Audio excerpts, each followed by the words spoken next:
Mind your own beeswax. Hey, counting up. Lean back.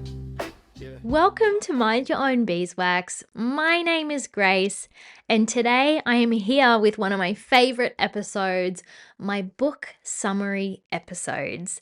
As always, this is a short and sharp summary of a book from my perspective. I love sharing these and I love hearing these from other people because we all have our own opinions, our own ideas. And when I read a book or when you read a book, we are going to take away different lessons and we're going to get a different vibe each. So I am here to share with you the next conversation by Jefferson Fisher. And these are my top takeaways that added value to my life. So I hope you enjoy. And I highly recommend reading this book yourself if this episode brings you joy and sparks your attention today. So let's dive in. The author of this book, Jefferson Fisher, is a trial lawyer who a few years ago gained millions of followers online through sharing his short, simple, and very practical videos teaching people how to argue less and talk more. So Jefferson is a trial lawyer, and all the tips and tricks that he shares throughout the book, he kind of will give you, I guess, like a court case or a scenario that he dealt with where he applied that trick.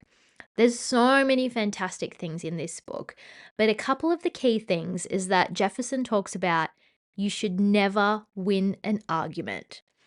Any conversation, the goal is to learn something and connect, not to win. And this really took me by surprise, especially a lawyer. Like you would think lawyers, they're being paid to win. But when he said that, I was like, interesting. And how he elaborates throughout this book is super empowering. Any conversation that you go into, the goal is connection with the other person and for you to learn something. This can be a really hard pill to swallow because if you are having a heated conversation or having a sticky conversation, you've got to leave your ego at the door, and it is not about winning or losing. And I would dare to say that if you are in a heated conversation and all you care about winning, truly ask yourself, is what you're talking about or who you're talking to worth that? And if it's not, piss it off. Don't worry about it. Call it a day.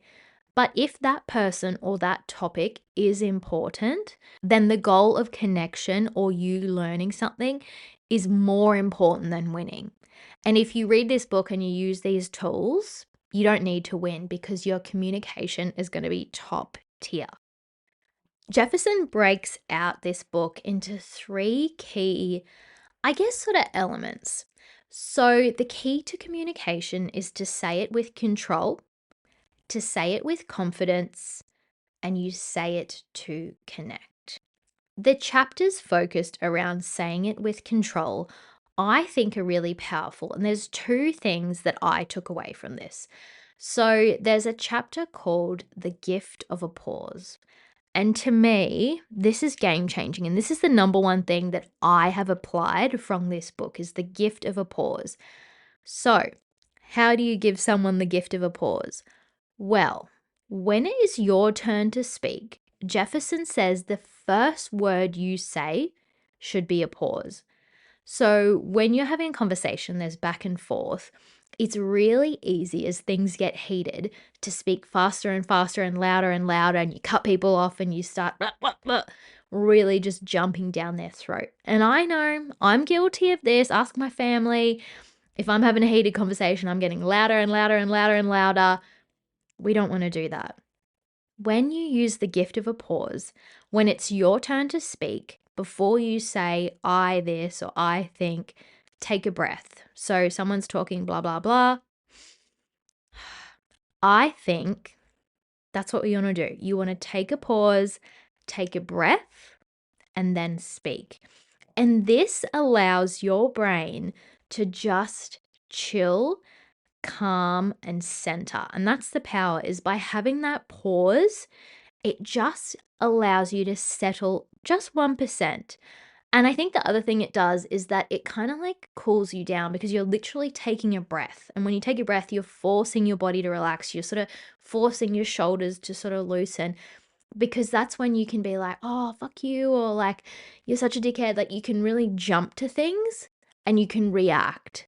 But when you take that breath, it can actually pull back a bit of that reaction. So start every part of your conversation when it's your turn with a breath. The other way you can give the gift of a pause is when somebody says something honestly a little bit fucked up.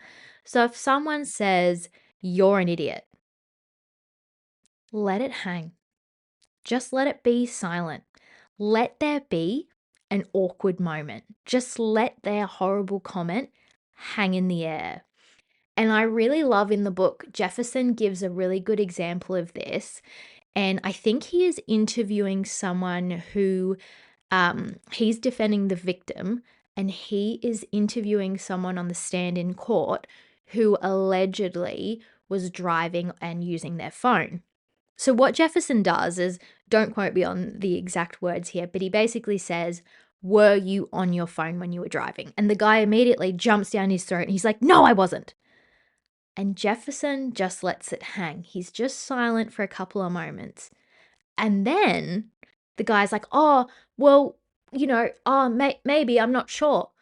Because there was an awkward silence, his comment hung for so long that it got awkward and he started to backpedal. And then Jefferson let it hang even further.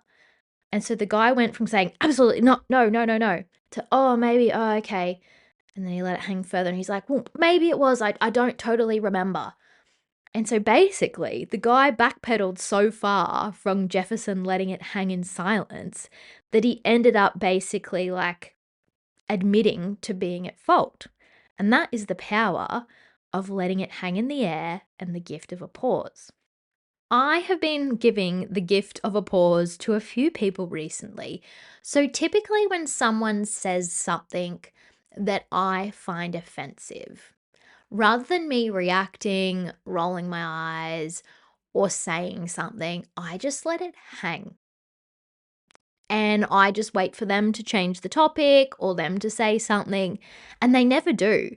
And so this has been super helpful because when someone says something that's triggering to me and I react, it then kind of sparks like a bit of an argument or a bit of discomfort. But by me not reacting and just letting it hang, the conversation's over. That person just sort of like moves on. Maybe they were doing it to like poke and prod me. I don't know. But just let it hang in the air. And same at work. I think this is really important in the workplace. Obviously, you don't want to get triggered and you don't want to fly off the handle. If someone at work says something to you that you don't like, just let it hang in the air. I think it's such a good thing to bring to the workplace because you can't get in trouble for saying nothing, right? Just let it hang in the air. So give the gift of a pause. When you're having an argument, you can either start your part with a breath, and if someone says something that fucks you off, just let it hang in the air. Give them the gift of a pause. The other part to this book that really struck me is that you have to say it to connect. And I think that that is something that you don't think about. Like when you're having a heated conversation or even just like a difficult conversation, whether it's personal or professional, I think I really don't ever think about the goal of connection. You think about, I want to win this, or if you have an agenda, I want to get this out of this conversation. You don't ever think about the power of connection. So this book has really made me reframe that. So to give you an example, let's talk about a tricky conversation. So maybe you're having a situation at work where you're asking for a pay rise. Let's use that as an example. So rather than going into the conversation with your boss, you probably have a goal of maybe it's a certain amount of money or a certain percentage that you're after. That would be your goal, right? And then you just want to tell your boss, I want this, and there's a specific outcome that you want. How can you reframe that conversation to connect with that person? And it can be difficult, but how can you connect with that boss?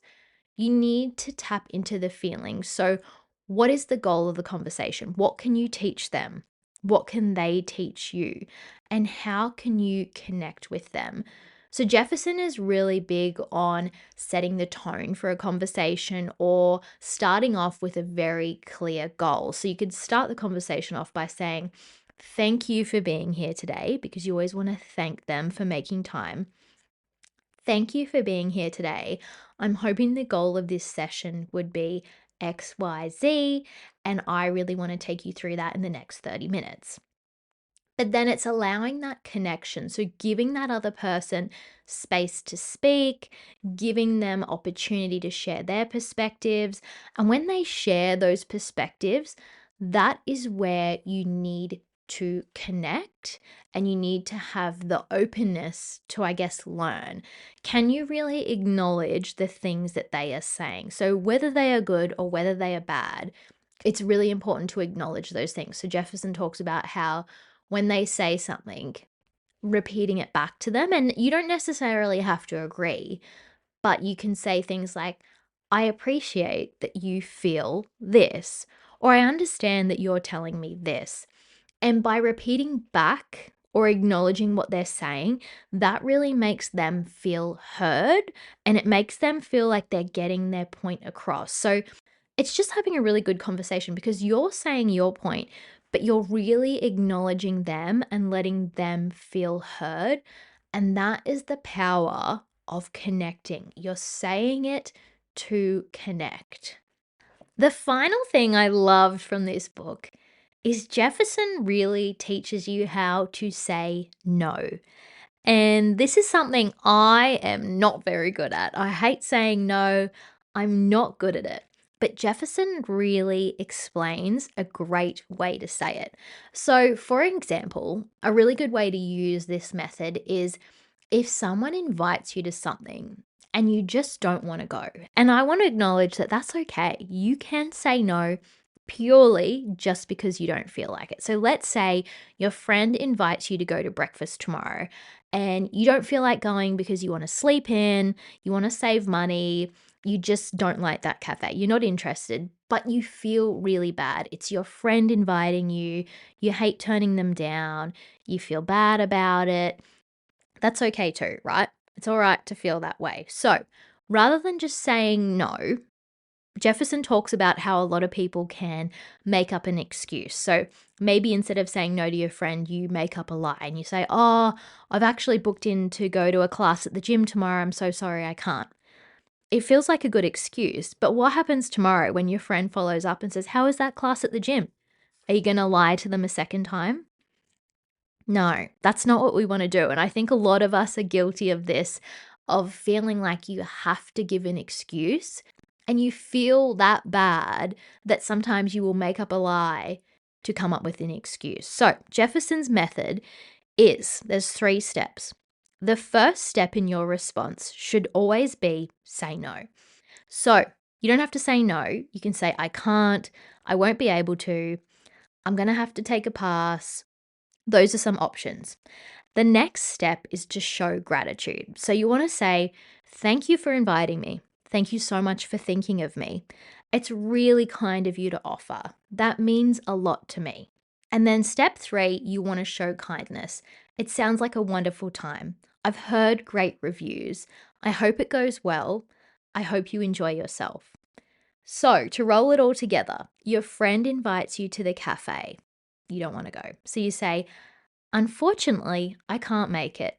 Thank you so much for inviting me. I've heard great things. Let me know how you enjoy the cafe." The key thing that Jefferson elaborates here is that by saying no and then using gratitude after your no, you remove the need to say but. "No, I can't go, but I'll go next time." Or "No, I can't go, but I've got plans." You are saying no, you are showing gratitude for the offer, and you are ending it with kindness. I really love this method. It feels so nice. And if you're a people pleaser like me, it's a really great way to say no and feel good about it. And you don't have to give an excuse. Jefferson does layer this with the fact that sometimes it's okay to say no. And sometimes when you actually have a go at saying no, it's not as bad as you think. So recently, somebody asked me to drive somewhere with them or to carpool. And I just like didn't want to. It didn't really like work for me. I would have like had to go out of my way. And I tell you what, it ate me up. The guilt of saying no, it was like, it just really got to me. And I thought, no, Grace, I'm going to do this. And so I said to them, no, I will meet you there. Thank you for the offer. I'm looking forward to the event. And that was it. And they never followed up. They were just like, all good, I'll see you there. And as a people pleaser, I was like, oh, I can just say no. I didn't have to give an excuse as to why. It was fine. And I love it. This book has like changed my life. I can just say no. So deliver the message, no, then your gratitude, and then say something kind. I absolutely love it. And that, my friends, is my summary of The Next Conversation by Jefferson Fisher. The goal of every conversation is to connect with another person, give someone the gift of a pause, whether you use the pause or you let a pause hang after they say something tricky. And it's okay to say no, but say no, give them gratitude, and give them kindness. I really, really love this book. If you couldn't tell, I'm very, very passionate about it. The Next Conversation by Jefferson Fisher. Look it up. I bought it off Amazon. He's got a podcast. He's actually, I think, just done Mel Robbins and Jay Shetty's podcast. So if you want to listen to a bit more about Jefferson Fisher, he's got a beautiful voice. I highly recommend you look him up. Thank you so much for joining me today. I hope this episode has added value to your life and helps you have better conversations with people. Thank you so much for hitting play today. As always, love you. Bye. Mind your own beeswax.